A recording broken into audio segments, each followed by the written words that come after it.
So one of the things about this is that I do love using toys and food in my training. Personally, I have to make sure that I use both. It's really convenient for me to use food a bunch of times, and there's no problem with using food. But I also, just like I've talked about in my previous videos, love to use a variety of reinforcement. So with Mochi, right off the bat, on this next piece, we're going to do the jump game again. We did this a little bit before with him.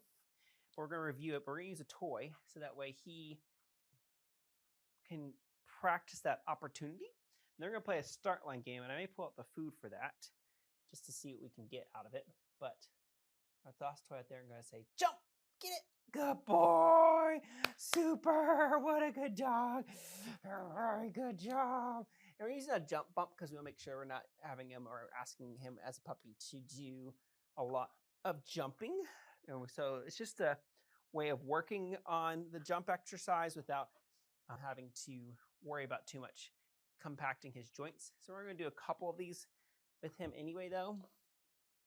Toss the toy out there. What I'm going to do is I'm going to see if I can actually, just like we did in class before, maybe even ask for a sit. Sit. Yes, good boy. Jump. Get it. Good job. And just getting him to practice using food and treats and going back and forth between the two.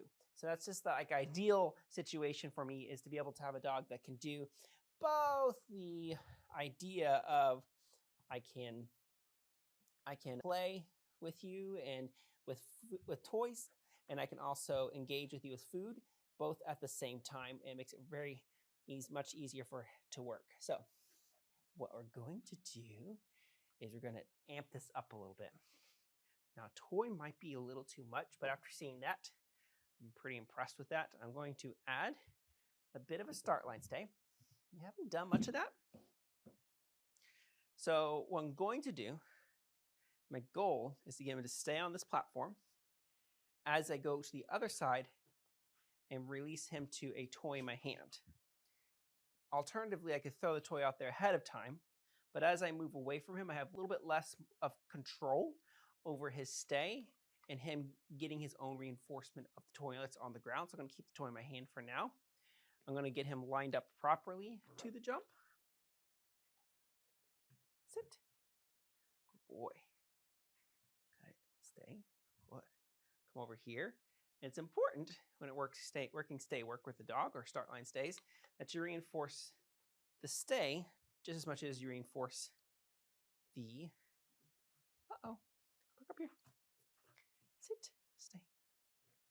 Oh my goodness. Reinforce the stay just as much as you reinforce the release to get to the toy, because otherwise you get a dog that kind of pushes their Startline stay like he's doing right now. We haven't done this game before, so this is new to me and to him. And it's nice to see it in action. Good job. Break, get it. Good boy. Ah, yeah, good job. Good boy. Super. Excellent. All right. So that's how you do it with a toy. Let me show you how to do it with food, because some of you guys I know are still working through your toy training. Let's put the food down in an empty bowl, so there's no reinforcement there ahead of time. Now I'm going to show you with Disney at the end here what this looks like with a toy or food out of there ahead of time. Good boy, yes. And I think I showed that in our very first video, but it's a nice review. Good boy, very nice. Leading out past the jump on both the left and the right hand side. And going around the jump, making sure that he's used to staying and not going for the toy until I say, get it, break, get it, good boy. And then tossing a cookie in there. Perfect. Excellent work, dude. It's like, I like this game. This is fun. Can we keep playing? Okay, one more time. Now the platform I will take away eventually. Oh, man.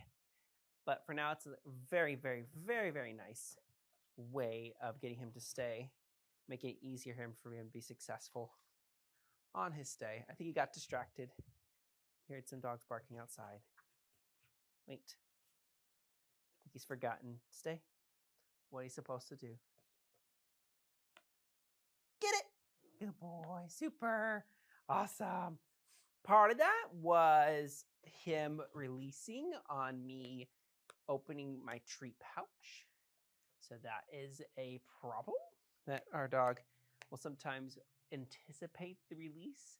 And that's what I will show you with Disney, what that looks like, and how to grow a behavior with them anticipating the release. I could put the jump up, but there's no requirement here. What we're working on is not his jumping skill necessarily, just the start line skill.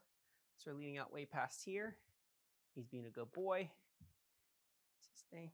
Because what's going to happen a lot of times with dog agility too, you're going to lead out on this side, but then you're going to go ahead and set yourself up for a different cross or do something like this. And the dog's going to have to learn to stay the whole time while over there. And talk to you guys about what I was saying earlier is I can say, oh, hey, Disney, we're about to do a jump here. Ready?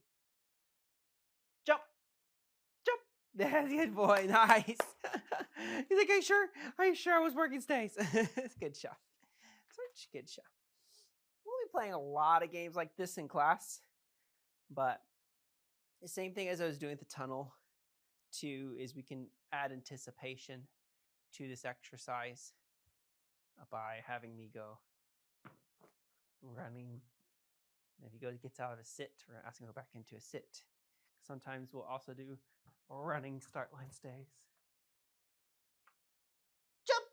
Good job! What a good dog. Awesome. Very nice. Good boy.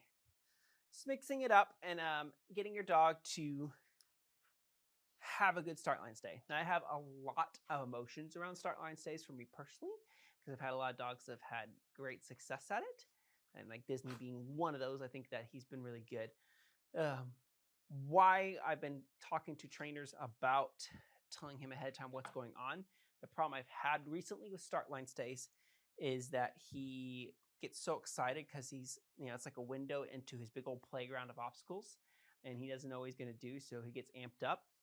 And the first thing that comes out of his mouth is so exciting that he just plows through the first bar and everything. Other bars have been great. He's had some problems with jumping and hitting bars, but he's gotten through most of that except for the start line bar. So we're just kind of bringing down the emotional level, and I need to probably practice more start line stay behavior with them. So they're not as exciting, or I would say like scrambling of the brains for him.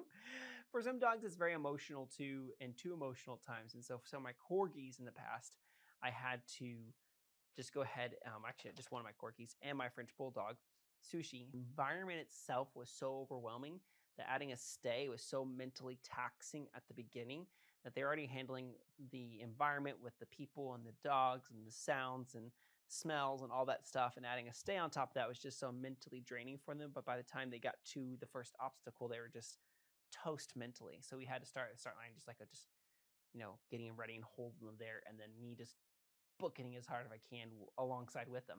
And it's not a fun thing to have to do. There's a lot of judges that set up their courses so you can't just run at the start line. And start line stays are the advantage in that situation, but not always. Like a tunnel start, when a dog has to start at the very first obstacle is a tunnel, you don't have to worry about too much about start line stays. But just like things to kind of think about with start line stays. They're so handy to have. And where do you start with them? Like right here, right now.